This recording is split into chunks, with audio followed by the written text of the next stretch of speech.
성탄의 기쁨이 성도 여러분 모두에게 임하기를 우리 주의 이름으로 축복합니다. 제 이름은 손태환입니다.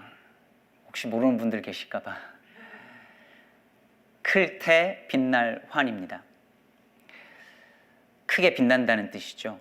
제 어머니께서 저를 임신했을 때 꿈을 꾸셨는데 큰 물고기가 번쩍번쩍 빛이 나는데 그게 하늘로 올라가려고 해서 어머니가 잡아서 다시 물속에 넣으면 다시 또 올라가고 또 잡아서 또 올라가고 그랬답니다.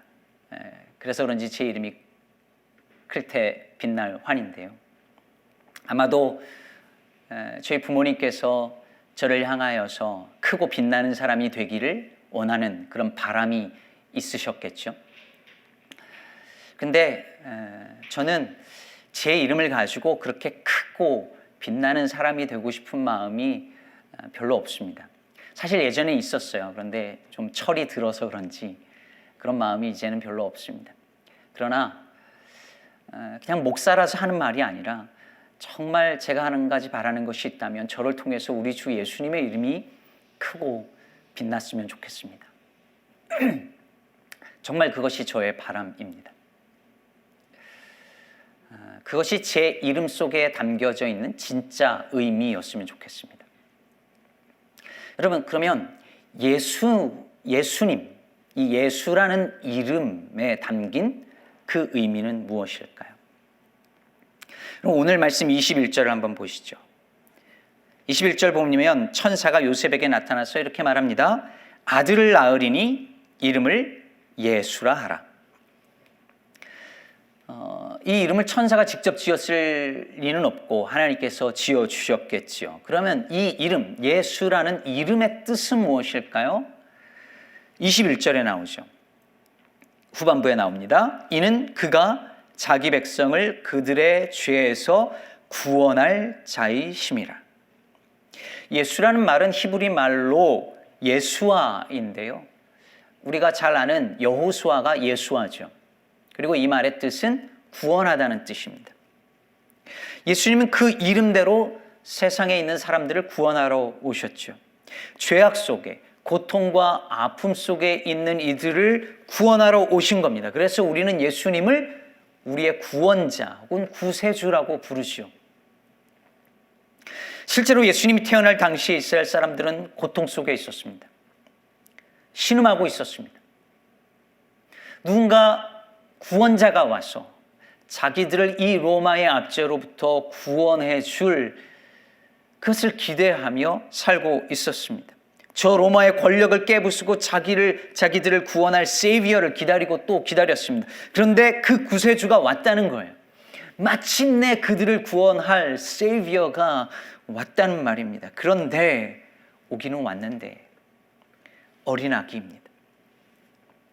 로마의 통치로부터 구원할 자가 한 아기로 왔습니다. 더군다나 무슨 왕궁의 아기로 온 것이 아니라 베들레헴이라는 촌구석에서 짐승의 구유에 태어난 아기의 모습으로 왔습니다.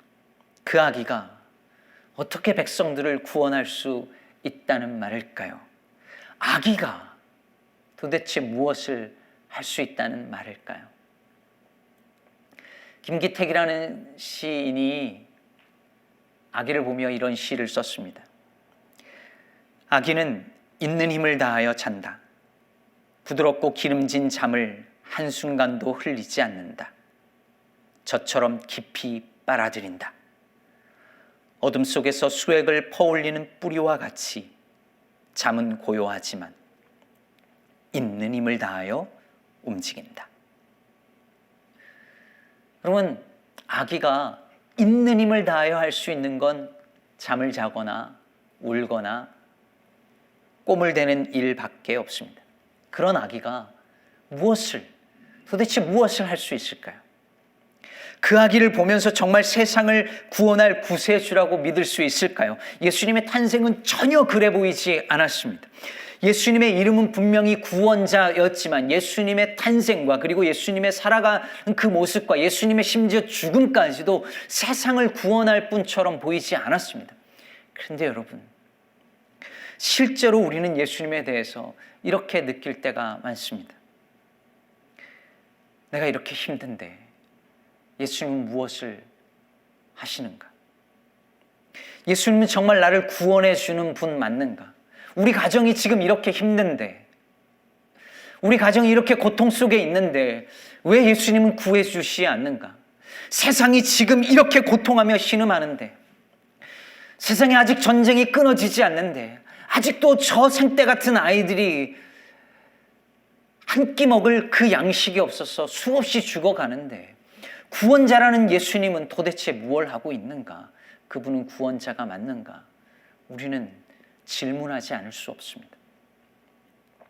올해 코로나로 죽은 사람이 전 세계 160만 명이 넘었습니다. 미국은 약 32만 명 이상이 죽었습니다. 남의 이야기가 아니라 우리 주변에서 지금 일어나고 있는 일들입니다. 이제 백신이 보급되면서 사람들은 기대를 합니다. 내년도면 괜찮아질 것이라고 그렇게 생각합니다. 그러나 여러분, 백신이 우리를 구원할까요? 아니요. 백신은 인류를 구원하지 못합니다. 우리를 구원하지 못합니다. 이번 팬데믹은 끝날지 모르겠지만 사람들이 변화되지 않는 한, 사람들이 변화되지 않고 다시 원래의 일상으로 돌아간다면 우리는 또 다른 재앙을 맞이하게 될 것입니다. 아니, 그 재앙은 훨씬 더 심각하고 치명적인 재앙이 될지도 모릅니다. 그렇다면 무엇이 우리를 구원할까요? 왜 예수님은 이 암울한 세상에서, 이 암울한 상황에서 우리를 구원해 주시지 않을까요? 왜 건져 주시지 않을까요? 그분이 구원자 아니던가요? 예수라는 이름에 담긴 뜻이 그거 아닌가요?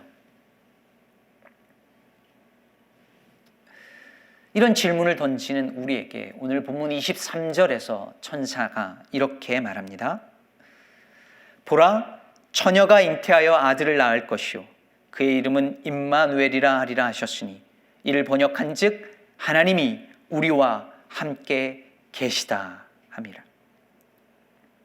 그분의 이름이 예수 그리고 임마누엘, 이렇게 이름이 두 개라는 말이 아닙니다. 예수께서 이 세상에 임마누엘로 오셨다는 뜻이에요.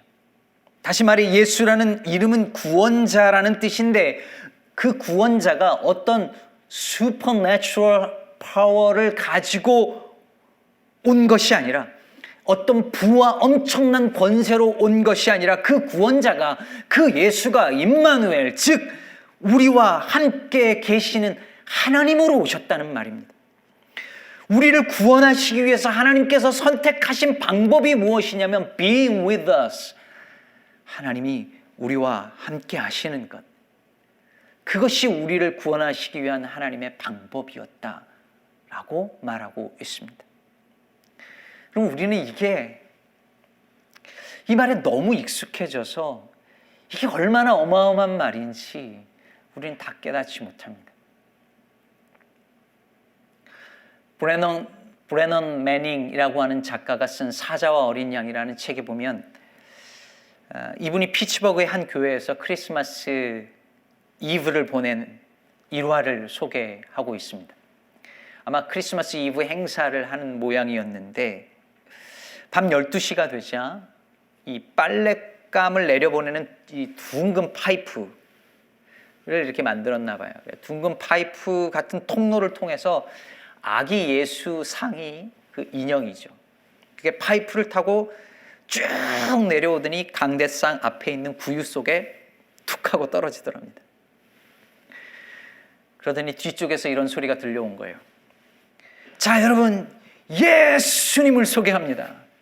Ladies and gentlemen, it's Jesus 하면서 예수님이 툭 떨어진 거죠. 여러분, 아기 예수님이 한낱 볼거리, 구경거리로 되어버렸습니다. 오늘날 크리스마스 시즌 돈벌이로 예수님이 그 수단으로 전락해 버렸습니다. 그러나 예수님의 탄생은 그렇게 가볍고 코믹하게 전할 그런 소식이 아니었습니다. 크리스마스는 온 땅과 우주 전체를 흔들 만한 사건이었고, 그것은 이 땅에 하나님이 임한 사건이었고, 아니 하나님이 우리와 함께 계시고자 인간이 된 사건이었습니다. 그런데 우리는 이걸 깨닫지 못해요. 그분의 구원이 우리가 생각하는 방식이 아니기 때문입니다. 당장 내 문제를 해결해 주는 구원이 아니고 당장 이 세상을 고통에서 건져주는 구원이 아니기 때문입니다. 오늘 본문 뒤 마태복음 2장에 보면 헤롯 왕이 아기를 죽이려고 동방 박사가 말한 그 별이 나타난 그 때를 기준으로 해서 2살 아래 아기들을 다 죽여버립니다. 잔인하고 무서운 유아 학살을 저지른 거죠. 이 이야기를 보면서, 이 장면을 보면서 우리는 이렇게 생각합니다. 이게 뭐냐? 예수님이 구원자로 오셨다는데 이 아기들도 구원하지 못하느냐? 저 아무 죄 없는 아기들이 저렇게 죽어가는데 구원자가 뭐 하는 거냐? 아니, 오히려 예수님이 오신 것 때문에 이 죄 없는 아기들이 다 죽어버렸지 않느냐? 이런 예수가 무슨 구원자냐라고 우리는 질문합니다. 그러나 여러분, 이 아기들은 아무렇지도 않은 편안한 세상에서 태어나 살다가 갑자기 예수님이 오셔서 죽은 게 아닙니다. 헤롯 왕이 원래 평소에는 아무 문제 없는 정상적인 인자한 왕이었는데 예수님이 나타나자 갑자기 악한 왕이 된 게 아니에요.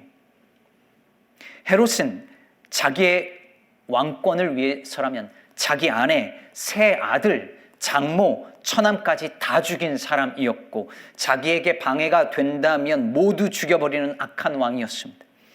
그는 바리새인들도 수없이 학살했고 심지어 그가 죽을 때 곡소리가 나야 한다고 해서 죽기 전에 여리고 성에 있는 지도자들을 다 학살하라고 유언까지 남긴 사람이었습니다.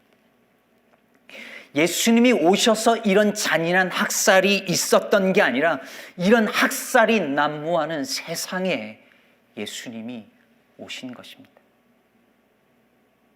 제가 개인적으로 좋아하는 송명주 목사님이 언젠가 페북에 이렇게 글을 남겼더라고요. 어떻게 예수님이 오셨는데 세상이 이 모양입니까? 라고 생각했고 분노했습니다. 하지만 지금은 어떻게 이런 세상에 예수님이 오셨습니까? 라고 생각하고 감사합니다. 하나님은 이런 세상에 예수님을 주신 것입니다. 하나님이 세상을 이처럼 사랑하사 독생자를 주셨다고 말할 때 그 세상은 바로 이런 세상이었습니다. 예수님은 죄 없는 아기들마저 다 죽여버리는 그 이 말도 안 되는 죄악된 세상에 임마누엘로 오셨습니다. 사람의 목숨보다 돈을 더 중요하게 여기는 세상에, 이 미친 세상에 임마누엘로 오셨습니다. 이 땅에서 고통당하는 사람들과 함께 하려고 오셨습니다. 아이를 잃고 아파하는 엄마 곁에 계시려고 오셨습니다. 남편을 잃고 아파하는 아내 곁에 계시려고 오셨습니다. 가족도 들어갈 수 없는 병동에서 외롭게 죽음을 맞이하는 어떤 이 곁에 함께 계시려고 오셨습니다. 배고픔에 지쳐 울고 있는 아이들 곁에 함께 하시려고 오셨습니다. 고향을 떠난 낯선 땅에서 헤매고 있는 난민들 곁에 함께 계시려고 오셨습니다. 우리와 함께 하시는 하나님, 그분이 우리의 구원자이십니다. 예수가 임마누엘이라는 것, 그것이 바로 복음입니다.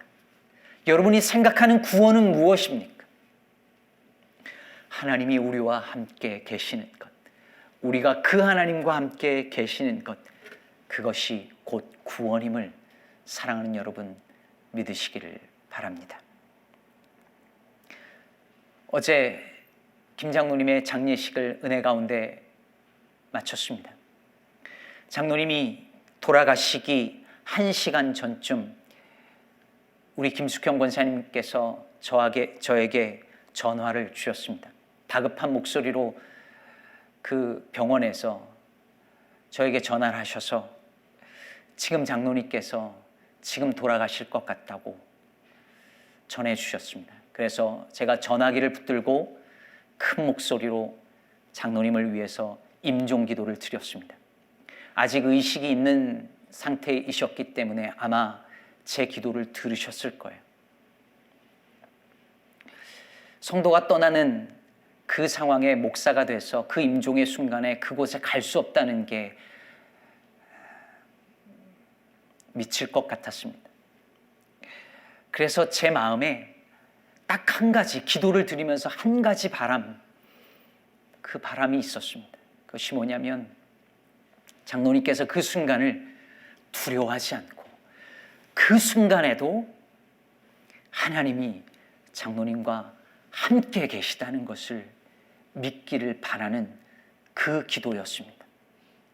내가 사망의 음침한 골짜기를 지날지라도 주께서 나와 함께 하신다는 그 사실을 제가 믿고 우리 모두가 믿기 때문입니다. 사랑하는 성도 여러분, 올 한 해 우리가 계획했고 우리가 뜻한 것들이 제대로 이루어지지 않았던 분들이 많을 것입니다. 아니, 그것이 어쩌면 지금 현재 진행형인 분들 계실 것입니다. 어둠의 터널을 지금 보내고 있는 분들 계실 것입니다. 그러나 여러분 기억하십시오. 그 어떤 순간에 놓이든지 하나님은 우리와 함께 계십니다. 내년도가 이제 얼마 남지 않았습니다. 우리 앞에 어떤 일이 펼쳐질지 우리 알 수 없습니다. 과연 우리가 기대하는 것처럼 올해보다 더 나은 한 해가 될지 우리 알지 못합니다. 그러길 바라지만 우리 다 알지 못합니다. 그러나 우리 앞에 그 어떤 것이 기다리고 있을지라도, 우리가 예상하지 못한 그 어떤 것들이 우리 앞에 올지라도 사랑하는 여러분 기억하십시오. 두려워하지 마십시오. 하나님은 그 순간에도 우리와 함께 계십니다. 임마누엘, 하나님으로 우리와 함께 계시는 줄로 믿습니다. 그것이 이 성탄 주일에 주 예수 그리스도께서 이 땅에 태어나심을 기뻐하는 이 성탄 주간에 우리들에게 주시는 주님의 약속입니다. 이 약속을 믿고 성탄의 이 기쁜 소식, 이 구원의 기쁜 소식을 날마다 기억하면서 날마다 임마누엘 예수님과 동행하는 저와 여러분 되기를, 우리를 구원하시는, 임마누엘로 구원하시는 우리 주 예수 그리스도의 이름으로 축복합니다. 이제 성찬 예식을 할 텐데요. 지난 추수감사 주일부터 시작해서 4번에 걸쳐서 성찬 제정의 말씀에 나오는 예수님의 4가지 행동의 의미에 대해서 우리가 함께 살펴보았죠. 첫째로 예수님께서 떡을 가지신 행동을 통해서 예수님이 이 땅에 몸으로 오셨다는 것, 손으로 잡힐 수 있는 몸으로 오셨다는 것, 그리고 우리도 우리의 몸으로, 우리의 삶으로 우리의 믿음을 살아내야 한다는 의미를 살펴보았습니다. 둘째로 그 떡을 가지고 하늘을 우러러 축사하신, 즉 감사하신 행동을 통해서 죽임의 잔치가 벌어지는 이 세상을 살림의 잔치로 바꿀 수 있는 힘이 감사에 있다는 것을 살펴보았습니다.